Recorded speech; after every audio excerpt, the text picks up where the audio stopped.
Hi friends, welcome to Pasha tailors. ఈరోజు వచ్చేసి ఒక చిన్న మోటివేషన్ క్లాస్ అనమాట. అది కూడా ఏంటంటే ఒక సిస్టర్ అయితే అడుగుతుంది, షాప్ పెట్టుకోవాలి అని అడుగుతుంది అనమాట. అయితే అసలు షాప్ అనేది మనకి ఎంతవరకు వస్తే పెట్టుకోవాలి, ఎవరెవరు పెట్టుకోవాలి, దానికి కావాల్సిన అమౌంట్ ఎంత అనే దాని గురించి చిన్న చిన్న మాటలు, ఒక సపోర్ట్ అనమాట, మీకు ఒక ధైర్యం లాగా.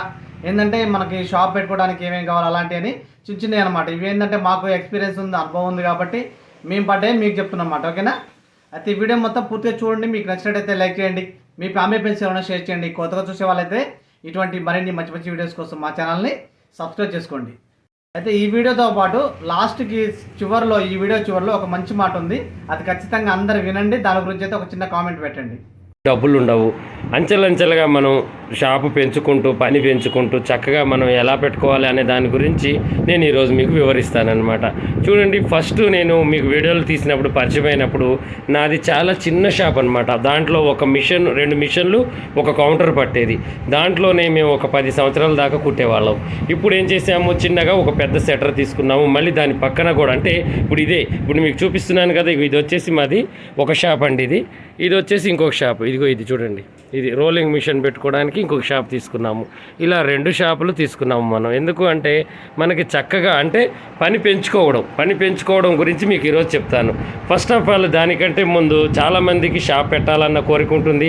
పెట్టిన కొన్ని దాన్ని ఇంప్రూవ్ చేసుకోవాలి అంటే ఎలా అన్న ఒక ఆలోచన కూడా ఉంటుందన్నమాట. దాని గురించి నేను ఈరోజు మీకు వివరంగా వివరిస్తాను. ఓకేనా? అయితే ఇప్పుడు ఫస్ట్ మనకి ఏంటి అంటే, మనం ఏదైనా పని చేయాలి అంటే ఎంకరేజ్ చేసే వాళ్ళకన్నా కూడా మన మైండ్ ఖరాబ్ చేసే వాళ్ళు చాలామంది ఉంటారు. అది ఏ ఫీల్డ్లో అయినా కూడా, అది బిజినెస్ అయినా, మిషన్కి సంబంధించిందైనా, ఇంకా వేరే ఏదైనా కూడా మనకేముంటుందంటే, ఇక మన మైండ్ ఖరాబ్ చేస్తూ ఉంటారు. మీకు ఆ పని సెట్ కాదు, మీకు ఆ పని రాదు, అది మీరు చేసి బాగుపడా అని చాలామంది మనల్ని హాస్యంగా మాట్లాడడం, మనకి వెనక్కి గుంజడం చేస్తూ ఉంటారు. దీనికి నేను ఒక నీతి కథ చెప్పి మీకు ఈ వీడియో నేను స్టార్ట్ చేస్తాను. ఏంటి అంటే, ఇప్పుడు ప్రతి వాళ్ళు కూడా, అంటే మన బుద్ధి కూడా అలాగే ఉండాలి, ఎదుటి వాళ్ళ బుద్ధి కూడా అలాగే ఉండాలని ఉద్దేశం. ఎందుకంటే నేనైతే ఎగ్జాక్ట్గా ఇలాగే ఉంటాను. నాకు ఒక దాంట్లో నేను ఆ యొక్క కథని నేను చదివాను. అది ఎలా ఉందంటే చాలా అద్భుతంగా ఉంది. అదే నేను మీతో పంచుకుంటున్నాను అనమాట. ఒక అతను ఒక శ్మశానం దాటడానికి నిలబడతాడనమాట. నిలబడ్డప్పుడు ఏమవుతుంది, ఆ శ్మశానం దాటాలి అంటే భయంగా ఉంటుందన్నమాట. ఒక్కడనే ఉన్నాను, చీకట్లో నేను దాటలేవనా అన్న ఆలోచనలో ఉన్నప్పుడు అటే దారి నుంచి ఇంకొక అతను వస్తూ ఉంటే అతన్ని చూసి అతని వెనక నుంచి బయలుదేరి వెళ్ళిపోతాడు. ఆ శ్మశానం దాటిన తర్వాత ఆయన్ని పలకరిస్తాడనమాట. పలకరించిన తర్వాత, మీరు శ్మశానం దాటుతున్నారు కదా, మీకు భయం అనిపించిందా అని అన్నారు. అంటే మీరున్నారు కదా, నాకు భయం అనిపించలేదు అన్నాడు. చూడండి, ఇప్పుడు ఈడ ఫస్ట్ నిలబడ్డా ఆయన కన్నా కూడా ఇప్పుడు దాటేసిన ఆయన ఇంకా పిరికివాడట. అతనే చెప్పాడు, నాకు ఇంకా భయం అండి, చాలా భయం. మీరు కూడా ఉన్నారు కదా అని చెప్పి మీతో పాటు నేను దాటేశాను. చూడండి, అతను పిరికివాడే, ఇతను పిరికివాడే. కానీ అక్కడ ఏంటి, తోడు నీడ అనేది పక్కన ఒక మనిషి ఉండడం వల్ల ధైర్యంగా శ్మశానాన్ని దాటగలిగారు. అంటే శ్మశానం అనేది పెద్ద ఏదో దయాల కోట కాదండి, ఒక కథలాగా చెప్పారనమాట. అది కూడా అలా ఒక మనిషి అలా ధైర్యం అనేది ఉండాలన్నమాట. మాటల రూపంలో అయినా, పక్కన ఉన్నా కూడా, ఏదైనా మనం చేసేది ఏదైనా ఉన్నా, మనకి ఎవరైనా సహాయం చేయాలన్నా కూడా అలా ఉంటేనే మన జీవితాలు బాగుంటాయి, వాళ్ళ లైఫ్లు కూడా మంచిగా ఉంటాయి అన్నమాట. అలాగే ఇంకొక చిన్న కథ, దాంట్లోనే నేను ఏం చదివానంటే, ఒక పల్లెటూరులో ఒక పల్లెటూరుకి ఒక అతను కారు వేసుకుని వెళ్తుంటే ఒక గుంటలో అతని టైర్ దిగబడిపోయి చక్కగా ఆ కారు ఇరకపోతుంది. స్టార్ట్ చేసినా ముందుకు రావట్లేదు, దిగబడిపోయింది. అప్పుడు ఒక రైతు చూసి ఆ యొక్క కారు యజమాని దగ్గరికి వచ్చి, సార్ మీ కారు దిగబడిపోయిందా అని అంటే, అవునండి నా కారు దిగబడిపోయింది అని అంటారు. అన్నప్పుడు, మరి మీరు ఇక్కడే ఉండండి, నేను నా ఎడ్లని తీసుకొచ్చి ఈ కారుని నేను గుంజిస్తాను అని చెప్పేసి పొలంలోకి వెళ్ళిపోయి అతనికి ఒక ముసలెద్దు ఉందనమాట. ఆ ముసలెద్దును తోలుకొని రాగానే ఈ కారు ఓనరు ఆ ముసలెద్దును చూసి, అయ్యో ఇది ముసలెద్దు కదా, ఇది గుంజలేస్తుందా అని ఇంకా ఈయన చాలా బాధపడతాడనమాట. ఈ ముసలెద్దు ఇది గుంజలేస్తుందా అని. అయితే అప్పుడు ఈయన ఆ కారు కూడా తాడు కట్టేసి ఆ ఎద్దుతో ఇలా అంటాడు, ఒరే రాము, మీరు ఇద్దరు కలిసి ఈ కారుని ఎలాగైనా గుంజాలరా, తిండి అంతా ఏమవుతుంది అలాగే నిలబడ్డారేంద్రా అనగానే ఆ ఒక్క ఎద్దు దాన్ని ఒక్క క్షణంలోనే గుంజి అవతల పడేస్తుంది. అప్పుడు ఆ కారు యజమాని అంటాడు కదా, ఏంటి మీరు ఒకటే ఎద్దు, అది ముసలెద్దు, దాన్ని మీరు మళ్ళీ 2 పేర్లు పెట్టి పిలిచారేంటి అని అడిగితే, నేను దాని తోడు ఒక ఎద్దు ఉండేది, దాని పేరు రాజు అనమాట, దీని పేరు రాము. అయితే దీనికి కళ్ళు లేవు, దానికి కళ్ళు ఉండేవి, అన్నీ ఉండేవి, అది చచ్చిపోయింది. కానీ దీనికి కళ్ళు లేవు కాబట్టి అది బతికే ఉన్నదని ఒక అవగాహనతో అది జీవిస్తుంది. దానికి ఇప్పుడు నేను చెప్పిన మాట వల్ల నా పక్కన నా తోడు ఉన్నది, ఖచ్చితంగా మేము ఇద్దరం కలిసి గుంజగలుగుతామని ఇద్దరి బలం కూడా కూడేసుకుని ఆ ముసలెద్దు కళ్ళు లేకపోయినా కూడా ఆ కారు గుంజింది అని చెప్పేసి ఆ ఒక రైతు ఆ యొక్క మనిషికి చెప్పాడనమాట. అప్పుడు ఆ మాటలో ఎంత అద్భుతం ఉందండి, ఎంత ధైర్యం ఉందండి. చూడండి, ఒక రైతు ఒక ఎద్దుకి ఒక ధైర్యం చెప్పలే, ఒక జీవికి అంటే ఒక జంతువుకి ధైర్యం చెప్పినట్టు మనిషికి చెప్పుకోలేడా చెప్పండి. అతను ఎప్పుడు దానికి కాసి మేత పెట్టేవాడు మాట అది చక్కగా వింటుంది. అలాగే మనకి దేవుడు అన్నీ ఇచ్చాడు, ఒకళ్ళకి హెల్ప్ చేయడంలో తప్పే ఉందండి. మనం కూడా హెల్పింగ్ నేచర్ అనేది నేర్చుకోవాలి, చక్కగా వాళ్ళకి హెల్ప్ చేయాలి. నేనైతే నేను గొప్పగా చెప్పుకోవట్లేదు, నాకైతే అలా చేయడం అన్నా అలా జీవించాలన్నా చాలా హ్యాపీగా ఉంటుంది, చాలా ఆనందంగా ఉంటుంది. అయితే ఇప్పుడు షాప్ పెట్టాలి, ఈ యొక్క మాటలు మీకు ఎందుకు చెప్పానంటే, ఎవరికైనా షాప్ పెట్టాలన్న ఆలోచన ఉన్నా మీరు ఎంకరేజ్ చేయండి.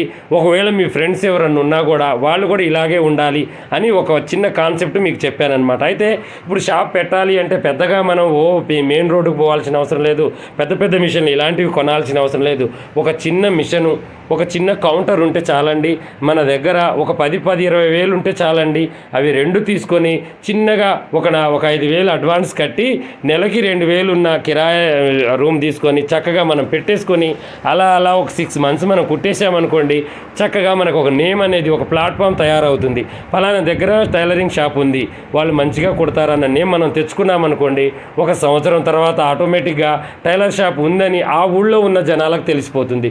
తర్వాతకి పక్కన వాళ్ళని అంటే ఆ ఊళ్ళో కుట్టించుకున్న వాళ్ళు వాళ్ళ ఫ్రెండ్స్కి మన పక్క ఊర్లకి చెప్తారు, వాళ్ళు కూడా రావడం స్టార్ట్ చేస్తారు. అలా మనకు ఒక 4-5 సంవత్సరాల దాకా అలాగే నడుస్తూ ఉంటుంది. అంటే మన పొట్ట గడుస్తుంది, ప్లస్ షాప్ కిరాయి వెళ్తుంది, ఇంట్లో కూడా మనం వెనక వేసుకోకపోయినా మన జీవన గడుపుతూ ఉంటాము. పిల్లలకి ఇంట్లో వారికి అయితే మనది వెళ్ళిపోతుంది. తర్వాతకి ఒక 4-5 సంవత్సరాల తర్వాతకి మనకి పని పెరుగుతుంది. అలాగే మనం పోరాడాలి. ఏ పనిలో అయినా మనం ఇక దీంట్లో ఒక సంవత్సరం చేసి మన వల్ల కాదులేని వదిలేసామనుకోండి, ఇదే కాదండి దేంట్లో అయినా ఫెయిల్ అవుతాము. ఫస్ట్ మనం దాని ఒడిదుడుకులు నేర్చుకున్న తర్వాతే కదా దాంట్లో ఉన్న మనకి పనితనం అనేది మనకు తెలిసేది. ఎప్పుడైతే మనం అధైర్యపడి ఎదుటి వాళ్ళ మాటలు విని మనం ఖరాబ్ అయిపోతాం. మన పని ఒడుపు మనమే నేర్చుకోవాలి. వాడికి ఒకవేళ ఫ్రెండ్స్ లేరు అయినా కూడా మనం ధైర్యం చేసుకొని ఆ గుడ్డి ఎద్దు ఉంది చూడండి, ఆ గుడ్డి ఎద్దు కళ్ళు లేవు, పక్కన నాకు ఉన్నారు అంటే ఆ దేవుడి మీద భరోసా పెట్టుకోవాలి. లేకపోతే నాకు ధైర్యం ఉంది అని ఒక ముందడుగు వేసుకొని, లేకపోతే నేనున్నాను మీకు అంటే మా అన్నయ్య ఉన్నాడు, మా అన్నయ్యకి యూట్యూబ్ ఛానల్ ఉంది పాషా అన్నయ్య, ఆయన నేర్పుతాడు నాకు, చక్కగా నన్ను నమ్ముకొని మీరు షాప్ పెట్టుకోండి. మంచిగా మీకు వర్క్ విషయంలో ఏ దోకా లేకుండా నేను మీకు చక్కగా నేర్పిస్తాను, ఓకేనా. అయితే ఇప్పుడు అలా పెట్టుకున్న తర్వాత మనకు 3-4 సంవత్సరాల తర్వాత మంచి నేమ్ వస్తుంది. అది కూడా ఎలా, చాలా కష్టపడాలి, తక్కువగా కుట్టాలి, చినిగిన గుడ్డలు వేయాలి, ఎవరిని రిస్క్ తీసుకోకుండా మనం చికాకు చేసుకోవద్దు, ఎవరి మీద గొడవ పెట్టుకోవద్దు, ఒకవేళ ఖరాబైన దండగా కట్టించుకోవాలి. అలా మనం అన్నీ కూడా చేసుకుంటూ అన్నిటి అవమానాలని మంచిని చెడుని మనం కలుపుకొని మన జీవితంలో మనం నడుపుకుంటూ పోతూనే మనం సక్సెస్ అవుతాం అనమాట. అలా మనం షాప్ సక్సెస్ అయిన తర్వాత ఇక మనం ఏం చేయాలి, చిన్నగా ఇంకో మిషన్ తెచ్చుకోవాలి, ఒక వర్కర్ని పెట్టుకోవాలి, ఇక జిగ్జాగు వర్లాకు అన్నీ తెచ్చుకొని మోడల్స్ అన్నీ కూడా కుట్టేసుకొని పనిని పెంచుకోవాలి. అలా చేయాలి. కానీ ఒక సంవత్సరంన్నర మనం పని చేసి వదిలేసామనుకోండి, ఏ పనిలో కూడా మనం సక్సెస్ కాము. దాంట్లో ఒక సంవత్సరంలో కొన్ని పనులు నేర్చుకున్నట్టే ఇంకొక 2వ సంవత్సరంలో కూడా కొన్ని పనులు నేర్చుకుంటాము. అలా 3-4 సంవత్సరాల దాకా మనకు ఆ పని పూర్తిగా మనకు అర్థమైపోతుంది. ఆ బిజినెస్ మనం ఎలా మలుచుకోవాలి, ఎలా చేసుకోవాలన్న ఒక అవగాహన మనకు వస్తుంది, ఇంకొక నలుగురికి చెప్పగలుగుతాము. అంతేగాని దాన్ని ఒక సంవత్సరం చేసి రిస్క్ అని మనం వదిలేసుకున్నాం అనుకోండి, ఇక మనం ఏ బిజినెస్లో కూడా సక్సెస్ కాము. నా మాటలు అయితే మీకు ఏదైనా నొప్పించినా ఏదైనా బాధ అనిపించినా మీరు బాధపడొద్దు.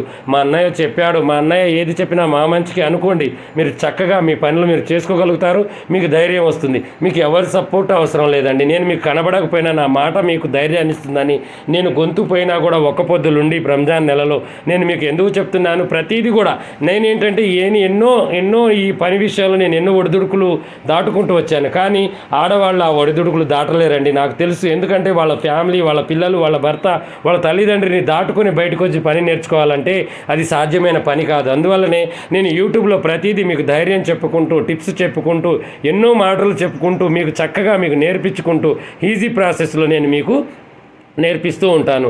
అలాగే ఈ మధ్యకాలంలో కూడా నేను మా బాలన్న ఒక చిన్న మాట అనుకున్నాం. ఏంటంటే మా లైఫ్ చిన్నప్పటి నుంచి మా లైఫ్ ఎలా గడిచింది, ఎలా మేము అసలుకి మిషన్ అనేది ఎలా మేము నేర్చుకున్నాము, ఎన్ని కష్టాలు పడ్డాము, అసలు మేము మిషన్కి వచ్చినప్పుడు మా దగ్గర ₹1 ఉందా లేదా అనేది ఒక షార్ట్ ఫిల్మ్ సింపుల్గా మీకు ఒక 4-5 వీడియోలలో తీసి మీకు చూపించాలనుకుంటున్నాము. ఒకవేళ మా జీవితం మీరు మా యొక్క బాధలు ఇవన్నీ మీరు చూడాలనుకుంటే దీని కింద కామెంట్ చేయండి. ఖచ్చితంగా మీరు తీయండి అన్నయ్య, మీ యొక్క చరిత్ర మేము తెలుసుకుంటాము అనుకుని ఇంట్రెస్ట్ ఉంటే మాత్రం మీరు కామెంట్ చేస్తే నేను చక్కగా మీకు ఆ యొక్క వీడియోలు తీసేసి ఒక కథలాగా నేను మీకు వీడియో ఒక షార్ట్ ఫిల్మ్ లాగా తీసి నేను రోజు డైలీ అప్లోడ్ చేస్తాను. చక్కగా మమ్మల్ని సపోర్ట్ చేసి మేము చేసిన ఒడిదుడుకులు, మేము చేసిన బాధలు, మేము పడ్డ కష్టాలు ఇవన్నీ కూడా మీతో పంచుకుంటూ ఒక వీడియో తీసుకుంటూ చక్కగా మీకు అసలుకి టైలర్ జీవితం ఇలా ఉంటుందా, ఇలా సాగిపోతుందా, ఇన్ని కష్టాలు ఉంటాయా అని మీకు తెలియజేస్తూ ధైర్యాన్ని చెప్పుకుంటూ చక్కగా మీరు టైలరింగ్ నేర్చుకునేటట్టుగానే ఆ వీడియోలు తీసి నేను మీకు చూపిస్తాను. నేను ఏదైతే కష్టాలు పడ్డానో, ఏదైతే నేను నా జీవితంలో నేను ఎదుర్కొన్నానో అవే మీ కళ్ళ ముందు ఉంచాలని నేను అనుకుంటున్నాను. ఎందుకంటే నా పని చూశారు, నేను నేర్పించిన పని మీరు చాలామంది నేర్చుకున్నారు. చాలామంది మీరు ఎక్కడుంటారన్నా, మీరు ఎలా ఉంటారన్నా, మీ జీవిత చరిత్ర ఏందన్నా మొత్తం కూడా అడుగుతున్నారు. అందువల్ల నాకు ఇంట్రెస్ట్ పుట్టింది. నాలాగా ఉన్న పిల్లగాళ్ళని ఒక ఇద్దరిని పెట్టి నా జీవిత చరిత్ర నేను నేర్చుకున్న కాడ నుంచి పాషా టైలర్, బాలు టైలర్ అనే వాళ్ళు ఎలా ఉన్నారు, వాళ్ళ జీవితం ఎలా ఉంది, వాళ్ళ తల్లిదండ్రులు ఏం చేసి వీళ్ళని మిషన్ నేర్పించారు, అసలు వీళ్ళ పడ్డ కష్టాలు ఏంటి, వీళ్ళు ఇంత స్థాయికి ఎలా వచ్చారు, ఇప్పుడు ఎంత సంపాదించారు, ఎంత సంపాదించబోతున్నారు, వీళ్ళ ఆలోచన ఏంది, ఇవన్నీ కూడా ఆ వీడియో రూపంలో కళ్ళకు కట్టినట్టుగా మా జీవితాన్ని ధారపోసి మీకు దాంట్లో చూపించాలనుకుంటున్నాను. ఖచ్చితంగా మీకు ఇంట్రెస్ట్ ఉన్న వాళ్ళు మాత్రం వదలకుండా కామెంట్ చేయండి. నేను డైలీ మీకు తీసి ఈ సమ్మర్ క్లాసెస్ అయిపోగానే అలా షార్ట్ ఫిలిం లాగా తీసి నేను చక్కగా మీకు ఎంటర్టైన్మెంట్ చేసుకుంటూ నవ్వించుకుంటూ మా బాధలు మీతో పంచుకుంటూ మా జీవిత చరిత్ర మీకు చెప్పుకుంటూ నేను వీడియో తీయాలని ఎంతో ఉత్సాహంగా మిమ్మల్ని అడుగుతున్నాను. మీరు కామెంట్ చేయడమే ఆలస్యమండి, నేను తీసి పెడతాను. ఒకవేళ ఇంట్రెస్ట్ లేకపోయినా చెప్పండి, ఇంట్రెస్ట్ ఉన్నా చెప్పండి. ఎందుకంటే టైం వేస్ట్ అనేది ఉండకూడదు. దానివల్ల కూడా మీకు ఒక పాఠం అనేది ఉండాలి. నా జీవిత చరిత్ర వల్ల కూడా మీరు టైం పాస్ అనుకోవద్దు. దాంట్లో అన్నయ్య ఎన్ని కష్టాలు పడ్డాడు, ఎన్ని నేర్చుకున్నాడు, ఎక్కడెక్కడ ఒడిదుడుకులు ఉన్నాయి, అసలు ఈయన జీవిత చరిత్ర ఇలా మలుపు తిరిగింది అనేది ఒక మెసేజ్ మీకు దొరకాలని నేను తీయాలనుకుంటున్నాను. ఓకేనా? ఇలాగే షాపు పెట్టాలన్నా, మిషన్ కొనాలన్నా, వర్కర్ని పెట్టాలన్నా మీకు అన్నిటికీ నేను సొల్యూషన్లు చెప్పుకుంటూ ధైర్యం చెప్పుకుంటూ అసలు మనం మనీని ఎలా రన్ చేసుకోవాలి, ఎలా మనం మిగిలించుకోవాలి, ఇవి కూడా మీకు అప్పుడప్పుడు చెప్తూ ఉంటాను. ఓకేనా? ఇలాగే మరిన్ని మంచి మంచి వీడియోస్ కోసం మా ఛానల్ చూడండి. కొత్తగా చూసే వాళ్ళు సబ్స్క్రైబ్ చేసుకోండి. పాత వాళ్ళైనా కొత్త వాళ్ళైనా మీకు ఏదైనా డౌట్ ఉంటే కామెంట్లు అడగండి. నేను లాస్ట్లో మీకు అడిగిన ఆ మాట గురించి మాత్రం ఖచ్చితంగా కామెంట్ చేయండి. చేసిన తర్వాతనే నాకు ఓకే అనిపించిన తర్వాతనే నేను ఆ షార్ట్ ఫిల్మ్ తీసి పెడతాను. ఓకేనా?